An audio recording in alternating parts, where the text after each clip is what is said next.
The land of beer and cheese is also the land of owls. To see one takes patience, dumb luck, or a trip to the Schlitz Autobahn.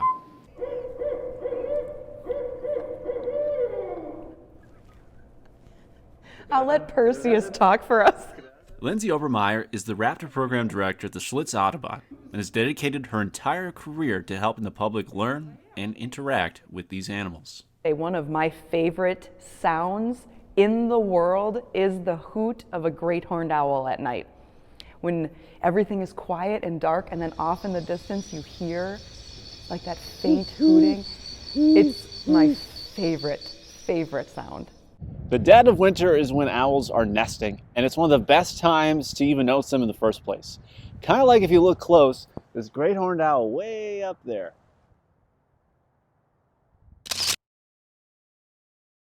But one of the biggest things you can do to help them is just not use rat poison. But what's happening is that the rodent is consuming that poison.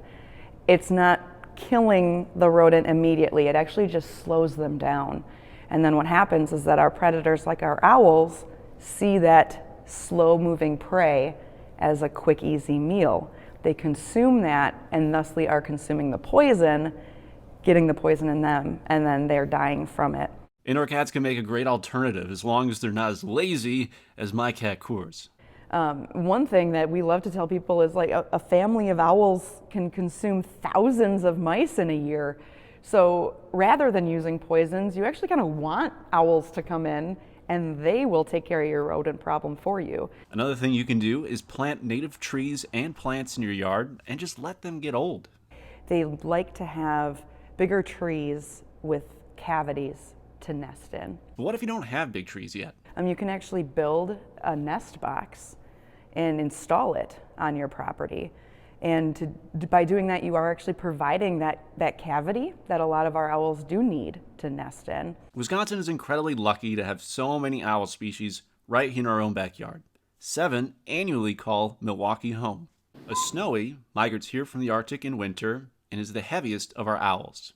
A great horned, our strongest owl, often harassed by crows and songbirds, is an apex predator and is considered the tiger of the sky.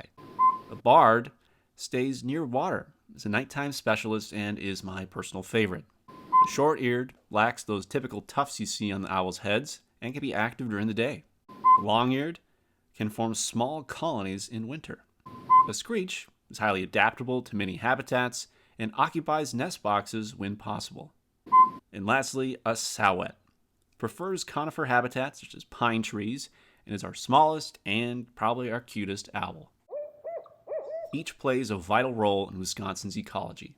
They're we call them indicator species, and what they do is it means that their presence in a habitat is actually an indicator of the quality of habitat, the health of the ecosystem as a whole. With poisons and human interference, you're taking away the predators, and that's just like the natural ebb and flow of that balance out in an ecosystem. So in general, actually, if you see an owl on your property, it means you're actually doing a really good job. It means you're providing great habitat for them. There's a lot of misconceptions about owls in graveyards. They're not harbingers of death. They just like this kind of habitat, and it's quiet here. A lot of ghost stories, originate from owls. It's this white flash going through the woods that's screaming. They're those hunters of the night. You never see them, and if you do, then it's this powerful, special, unique, rare experience. The birds of the Raptor program are unreleasable, and they are kept under educational permits from the U.S. Fish and Wildlife Service. This was the last time Tuskegee was ever filmed. The great horned owl sadly passed away in the end of January and was 23 years old. She's been an animal ambassador for thousands of people and will make a lasting impact that'll go far beyond this video and any video to follow. Thanks, Tuskegee.